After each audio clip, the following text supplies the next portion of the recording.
Going back to the Celtiberians, he again needs to... Oh, yeah, the white peace can be enforced now. Alright, so again, defend this. Build fucking fortress here. Parientine, build fucking fortress.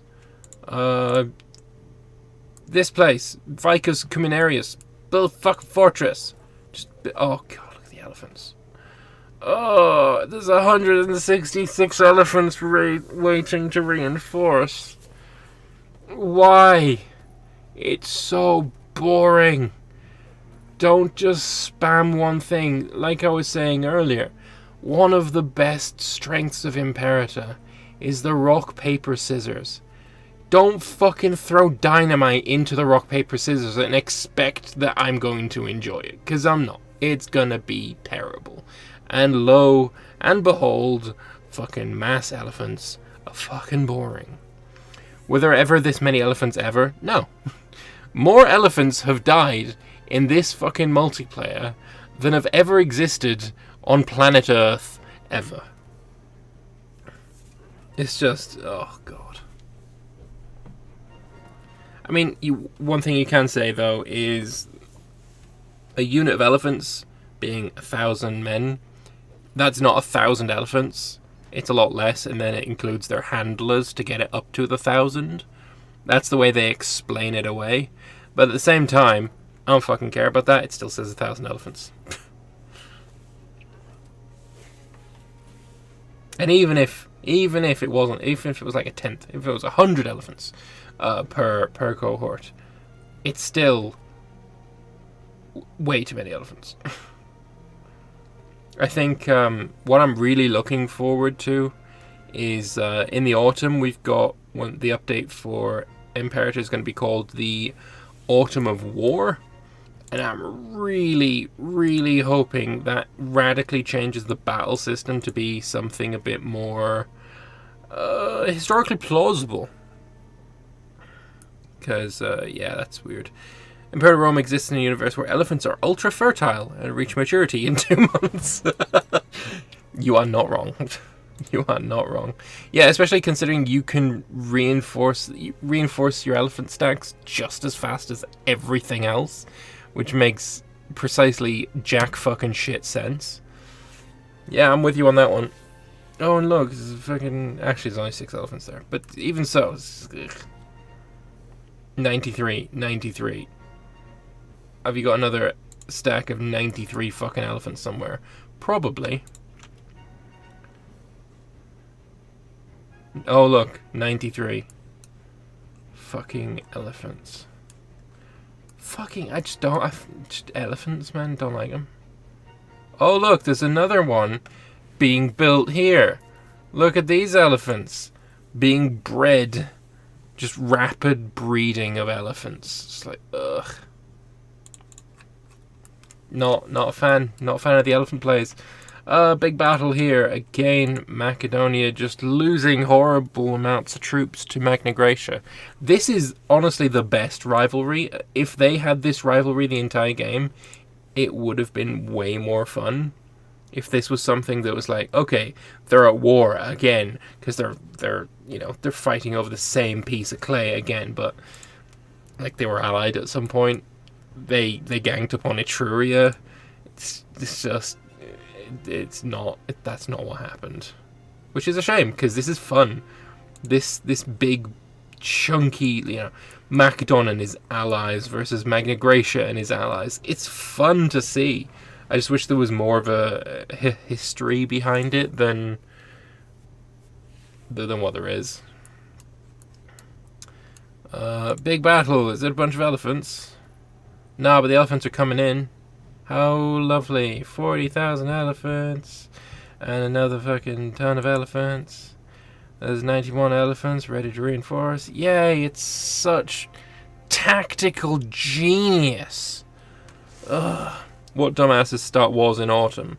Don't they know the fighting season is in the summer? Well, if you know that you're fighting in somewhere that they won't expect you to attack. I mean, if you're attacking in winter and they don't expect you, and you've prepared for winter fighting, then you're going to have an easy time, because then be like, oh, campaigning season is over, let's go to sleep. And oh shit, my enemy did not go to sleep. But yeah, chunky battle. There's elephants in it, so I don't care. Moving on. Where else we got wars? Let's have a go and check at the this war down here. We've got a naval battle, which while there's not much to them, it's just like, you know, numbers going down. I do quite enjoy them at the same time. I do think they're quite interesting. I somewhat hope for 4 versions system: manpower, camel power, horsepower, and elephant power. Yeah, it could be done. Could be done. Cyrenaica really navally supreme here, doing mass amounts of damage, killing 36 of the Egyptian navy. Like I said, they've lost quite a lot of their territory. They're only at -1. They're not going to lose this war. They're not going to be forced out. Let's put it that way. Got Numidia bringing. Oh, look at this elephants! Who'd have fucking thought it? Your playstyle is boring. At least Mauritania doesn't do that. At least I don't think he does. Switch to Mauritania. Let's have a look at his army stacks. Let's actually look. He actually is. What kind of thing is he? He's a monarchy. Okay, so he doesn't have retinues. I guess that's probably why he doesn't fuck around with shit tons of elephants. It's just so hard to fight them because elephants don't have a weakness. Like if elephants were weak against light infantry, as I said before, that would be incredibly interesting. But as it stands, it's just, oh, just fucking, there's more elephants. Yee.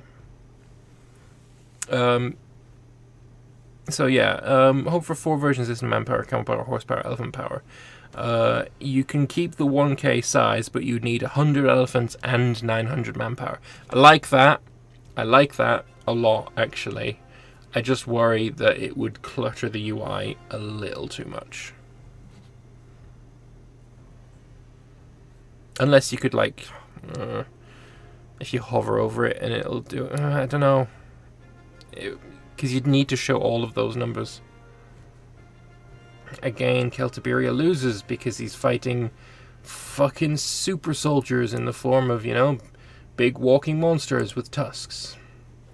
Emporion, though, losing again to Albion. These reinforcements really not necessary. They've already lost the mountain fort. They're about to lose their other mountain fort.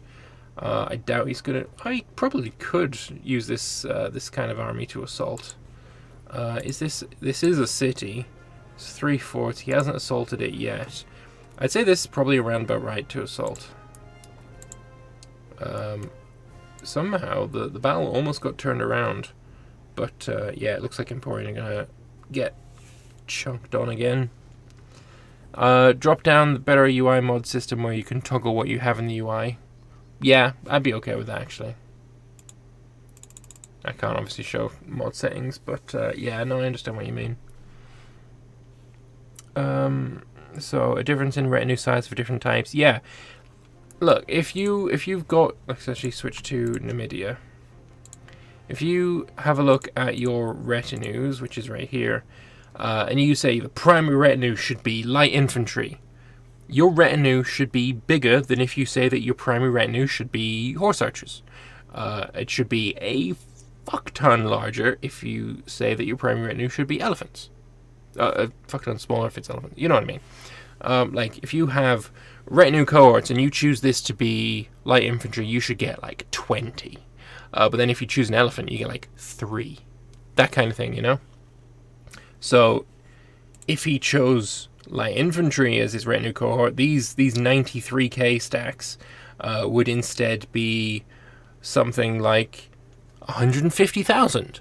But if he's done what he's done here and had all elephants, they'd be like 15, 20k. Something like that. I think that would be much more interesting. What isn't good is fucking Egalesta yet again being lost. Fucking protect it. It's your war goal. What about a system where different unit types have different manpower multiplier costs? So as in, like, a light infantry would cost 1,000 manpower, but heavy infantry would cost, like, 1,200 manpower? I could see that working as well, actually, because then you could say that the 200 men extra that you lose are the ones that are involved in maintaining the armor and stuff. That could be alright. Elephant retinues would be like 12k manpower. Yeah. This is the Stalingrad of this war. Have you tried out multiplayer in 1.4? I have not, but Iggy did tell me that hot joins are wanked, which is just delightful. Just fucking delightful, isn't it, really? Alright, so he's won the battle. He's immediately going to get attacked by 13,000 elephants and 40 light cav. He's taken the fort, though, and you're going to have to cross a river. You're up against level 10. You've only got level 4. I think this army's going to get fucking melted. But then again, he is fighting Starchitec's army, which, let's be perfectly honest, is garbage. And even having crossed a river, fighting against an army that is so much more better led, he's still doing relatively equal damage. But he does lose. I mean, look at that. He crossed a river. He had a -5 on his rolls. He didn't have that many elephants. And he only lost 3,000 more. Starchitec's army is fucking garbage. But what else is garbage is the chances of Emporion coming out of this war without being fully occupied again, because that's going to happen. Hot join is the most annoying part of multiplayer since launch, and can it go worse again? Yeah, fucking. Current my least favorite patch. Well, 1.4 is? I quite like 1.4, although again I haven't tried multiplayer yet. I mean, they should be fixing things every single patch, and they need a new hot join system. It's a nice idea that you can have a hot join while people are still playing, and you don't have to pause the game for people. But the result of that is you have to pause the game for people, and it's not as stable when you do. So I'm just... nice idea, it just doesn't work. I feel like it was tested in... like somewhere where they've all got the same connection. They're all on a LAN connection, and they've tested it there. And obviously that's not good enough. Because if you're on a LAN connection, obviously you're not going to have problems hot joining, even when the game's running at whatever speed. It's when you've got people hot joining with the game running for, you know, across the ocean. Like, that's not going to work. Someone in America trying to hot join while the game's playing on a European hosted game, it's just not working. It never will work. So I'm very much unhappy with the hot join system. The 1.4 changes are great.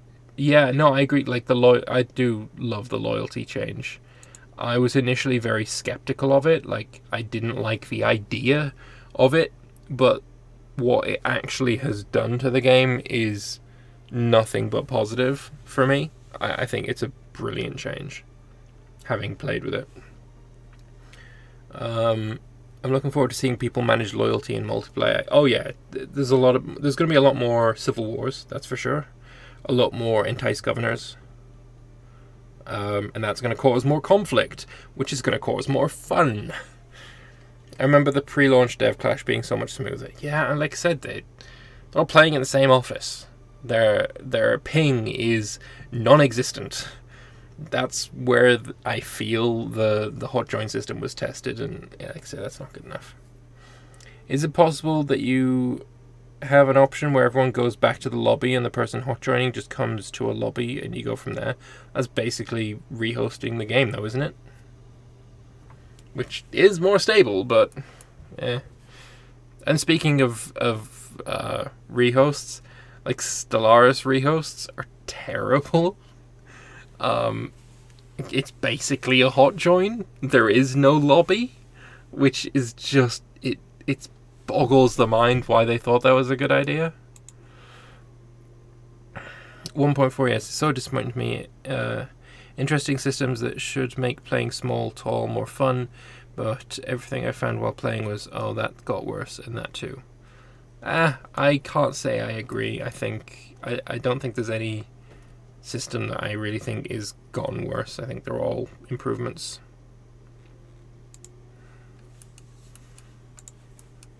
But yeah, that's just me. Everyone can have their own opinions. I propose we all go to Lambert's house. I propose otherwise. I propose not coming here. And have a LAN party with our laptops. No D6. Yeah, because laptops run this game fucking amazingly well, don't they? Alexandria, XIII. They work flawlessly. Yeah, no, I recommend against coming to my house, funnily enough. Alright. What's the... Can this be white pieced? Will they want to wait? Like, if they white piece right now, Arvernia dies. So what they probably want to do is wait until Arvernia takes his war goal. Ooh, he's got too many alliances. Oh, only one of... yeah, he's got 3 out of 3 for players, though. That's fine. What probably wants to wait is for Narbonensis here to be force taken, which he can't do yet, but he probably will be able to soonish. Take it in a forced peace, and then these guys do whatever they need to do. Ideally, he'd be able to do a deal where he takes, like, more than one. Anyone in-game tech level 20 yet? We had Ancona, but it doesn't really count. 1, because it's a fucking city-state, and 2, because it's not a player anymore. We got Magna Gracia on 19. He's very close. He was at 18 last time I looked, though, so yeah, it's pretty low on that. We got Thrace, 16, 15 there. 8. Egypt's on 20. There we go. Top tech. Well, it's not top tech, is it? No, it's not. You can go further. You can go infinitely, I think. But I think 20 is when inventions stop appearing. I don't think there are level 21 techs. Oh, sorry, inventions. So yeah, there's the top tech. Cyrenaica's on 19. We got Kush on 16. Maori on 17. Escate's also on 20. I don't know which one of them came first. Actually, we could probably check, though. So you are about... You're at 40.56%. Switch to Escate. They are... Oh, yeah, Escate definitely got it first. Oh, and there are level 21 techs. No, that's a level 11. Never mind. Wow, he's got almost all of his techs. It's inventions. Oh, did Baron crash again? How long are we playing today? Because we're already 15 minutes over time. Oh shit, yeah, so we are. Alright, we are gonna we're gonna finish on January 1st, unless this is Baron that's crashed. And he's in my chat, so I assume that means you've crashed. Unfortunately. Yeah, we're 15 minutes over time. I guess I just got caught up. So yeah, Today we're gonna... is not my day. Well... In regards to... Yeah, you're getting spanked by Magna Gracia on almost every battle. Yeah. Not much has changed there. That seems to be a running thing. Oh, yeah, well. Alright, well, tell everyone that we've ended then. Hello, and welcome to the issue of the scores and my post-game little chat thingy.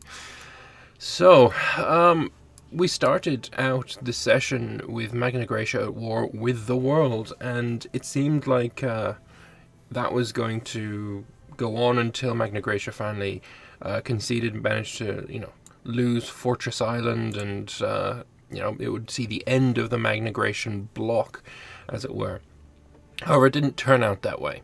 What we saw was Albion taking the chance to invade Emporion. He was already at war with Magna Gracia, so they weren't going to get called in. And without the Magna Gracians being involved in the war, it was relatively easy for them. They did have final last stand on Margot with, I think, 111,000. We didn't actually catch that, unfortunately, but they invaded with over 200,000 to defeat them. And, overwhelming odds won the day, and eventually Emporion got fully occupied, and he lost quite a lot of his land. But while this big war was going on, it seemed there was a little bit of collusion, and we saw Egypt, Kush, Iberia, and Pisuria attacking Thrace, Antigonids, and Macedon to pull the pressure off of Magna Gracia. And for a long time that was going really well for these guys. They pushed on really quite well, easily. In fact, Antigonids' troops were not able to hold back Kush. Mountain fights were, usually what you want to take, but he was just losing them. Iberia struggled a bit more against Thrace. Thrace's troops are much, much better than his. But there's only so many places you can be, and with Pisuria being so strong in the north, Macedon was really having to focus up here instead of going down to help. He did say as well that if he had brought his troops down to help against Kush and Iberia in Egypt, then his troops would have starved, and that is one of the big problems with Imperator at the moment. You can't regain food in an ally's territory, which is sad. It does make things quite difficult.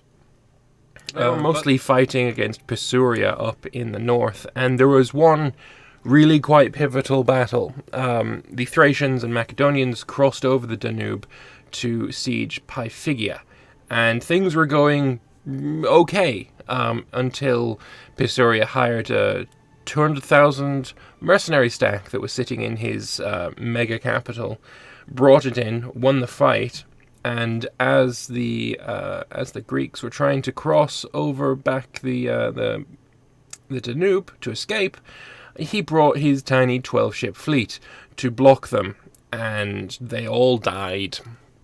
So there was about 426,000 people that died in both the battle and the rout, and that was pretty much the end of that. Iberia and Thrace sued for peace. It was just a white peace, and I believe it was also a white peace. No, it wasn't.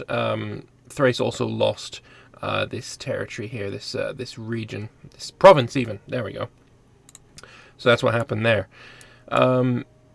While that war was going on, Magna Gracia, who'd been pieced out by Macedon as soon as they attacked for this province, or half of this province, attacked Celtiberia over the capital. And Magna Gracia did not at all try and come over here and help. He was mostly focused on Macedon, because Macedon, of course, was allied with Celtiberia. And so they were fighting there. He was trusting his vassals, African vassals here, to fight in Iberia for him. And also we had Albion coming in. So that was quite interesting, other than the fact that Numidia has elephant retinues, which is basically 93,000 elephants in a stack with nothing else. And honestly, I find that incredibly boring. So, yeah, elephant retinues, really shit. Don't do them. They're boring. So other than those fights, that was relatively interesting, seeing them dueling and duking and trying to prevent the capital region from being sieged. It's quite interesting. They can, I think, white peace as soon as they get rid of some of these occupations. Not some of the occupations, some of the sieges, the enemy troops that are currently in Egelesta. But if we turn off that map mode, you can see there that Numidia has, 48,000 troops currently sieging the capital. And if we switch maybe to... we can't switch. But there's another 100,000 around here, another 100,000 down here. And, all in all, I think there's about 250,000, maybe 300,000 troops just around this region that Albion is probably going to have to fight alone, because Starchitec's Celtiberians are kind of bad troops. While that was going on, Arvernia has invaded as well and taken the south of France. Whether he's going to be able to do anything other than demand just the war goal, which is this one here, is unsure. We'll have to wait and see on that one. I hope so. Hope he gets back all the land that he lost before. That would be quite nice. But yeah, that's what happened there. Now, other than that, Cyrenaica invaded Egypt with a naval superiority CB and managed to sack Alexandria. Memphis is now the capital, so it wasn't too painful, but still losing about 100 pops there. It's got a sting. Parthia was not involved today, but there is no protection because it was the second last session. So Iberia, Pisuria are taking the opportunity to murder them, and then Maurya is cleaning up in India and, you know, getting a shit ton of points for it, because whoever gets to clean up India gets the points. It's just the way it works, because India is quite irrelevant in the game, unfortunately. So as to the score, as to the points that people earned this session, there it is. In first place, we have Bjorn with Egypt. He took on a lot more of Babylon, and yeah, he profited from it, getting himself 24 points. Albion taking this land, taking, I think, a couple of his vassals down here as well, and the ungodly amount of slaves he taken from Emporion got him second place, equal with Maurya, who, again, like I said, just ate Boja, which is, yeah, it's whatever. Then we have Arvernia, who took a bit of Emporion here, so that's where he got his 6 points. 6 points for Kush, who took some land here. And finally, we have with 4 points Pictonia, also taking some of Emporion, and Macedon, who took a little chunk out of Magna Gracia, and I don't know what else, but I guess that was probably enough. So that's the issue of the scores, if you sort by total points right now. Going into the final session, we have Iggy on 134 points, almost double ahead of Shul with 73, Albion with 63, Starchitec with 62, Macedon with 61, but remember, there is the special points where it doesn't matter what kind of, what your total population is. That's irrelevant. There are special points for special things that he needs to do, and things like have a pretty road network, and, you know, most unified culture, that kind of thing. So there's a lot of points left to play for, and things could all turn around. We'll just have to wait and see on that one. So that's the session. I hope you enjoyed it. I certainly did. I hope you'll stick around for the next session, the final session, where we'll see who is the eventual victor of this game. Thank you all very much for watching. Hope you enjoyed it, and I will see you in the next one. Bye-bye.